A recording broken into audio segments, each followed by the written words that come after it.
Juges, chapitre 15. Quelque temps après, à l'époque de la moisson des blés, Samson alla voir sa femme et lui porta un chevreau. Il dit, « Je veux entrer vers ma femme dans sa chambre. » Mais le père de sa femme ne lui permit pas d'entrer. « J'ai pensé, dit-il, que tu avais pour elle de la haine, et je l'ai donnée à ton compagnon.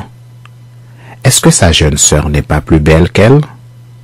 Prends-la donc à sa place. » Samson leur dit, « Cette fois je ne serai pas coupable envers les Philistins si je leur fais du mal. » Samson s'en alla, il attrapa 300 renards, il prit des flambeaux, puis il tourna queue contre queue et mit un flambeau entre deux queues, au milieu.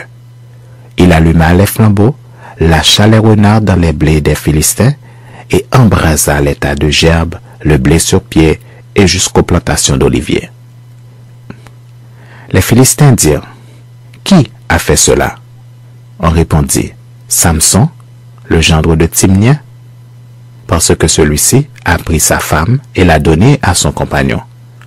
Et les Philistins montèrent et ils la brûlèrent, elle et son père. Samson leur dit, « Est-ce ainsi que vous agissez? Je ne cesserai qu'après m'être vengé de vous. » Il les battit rudement, dos et ventre, puis il descendit et se retira dans la caverne du rocher d'Étam.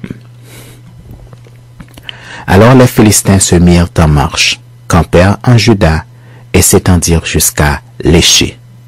Les hommes de Juda dirent, « Pourquoi êtes-vous montés contre nous? » Ils répondirent, « Nous sommes montés pour lier Samson, afin de le traiter comme il nous a traités. » Sur quoi, 3000 hommes de Juda descendirent à la caverne du rocher d'Étam et dirent à Samson, « Ne sais-tu pas que les Philistins dominent sur nous?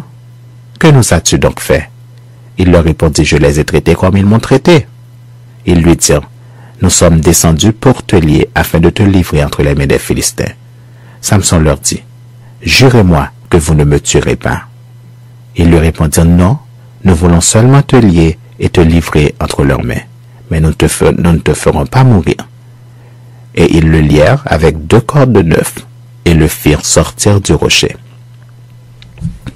Lorsqu'il arriva à Léchi, les Philistins poussèrent des cris à sa rencontre. Alors, l'Esprit de l'Éternel le saisit. Les cordes qu'il avait au bras devinrent comme du lait brûlé par le feu, et ses liens tombèrent de ses mains. Il trouva une mâchoire d'âne fraîche. Il étendit sa main pour la prendre et il en tua 1000 hommes. Et Samson dit, avec une mâchoire d'âne, 1 monceau, 2 monceaux, avec une mâchoire d'âne, j'ai tué 1000 hommes. Quand il eut achevé de parler, il jeta de sa main la mâchoire, et l'on appela ce lieu Ramath-Léchi.